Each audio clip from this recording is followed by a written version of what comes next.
এই চিতই পিঠাটা হচ্ছে কালকে প্রথমবার ট্রাই করেছি। বিভিন্ন ভর্তা দিয়ে খুবই মজা, এমনিতে তেমন মজা নাই, বাট বিভিন্ন ভর্তা দিয়ে খুবই মজা। ছোট ছেলেটাকে দেখতেছেন, ছোট করে সুন্দরভাবে ব্যবসাটা সামলাচ্ছে।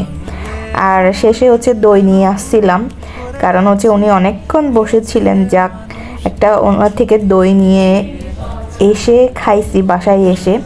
আর কালকে দুধ নিয়ে আসছিলাম ভাই, দেখেন মানে সবটা পানি পানি, মানে কিছু নাই, দুধ বলতে কিছু নাই। আর এই দুধ কয়দিনের হয়েছে জানি না, কোনো কাজেই আসে নাই এই দুধ।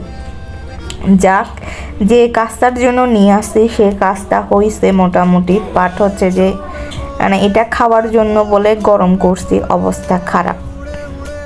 মানে কি একটা অবস্থা, একটা ভালো দুধ বলে বিক্রি করলো, আর এদিকে অবস্থা খারাপ, সব পানি। কি আছে এখানে? আর এটা হচ্ছে এই যে, এটা মনে হয় মশা না হওয়ার জন্য এটা দিতেছে, এমন শব্দ করতেছে। আপনাদেরকে একটু শব্দটা শোনাই। পুরো আমি মনে করছি কি ভেঙে পড়তেছে কোন দিকে, তারপর গিয়ে দেখি যে এই অবস্থা।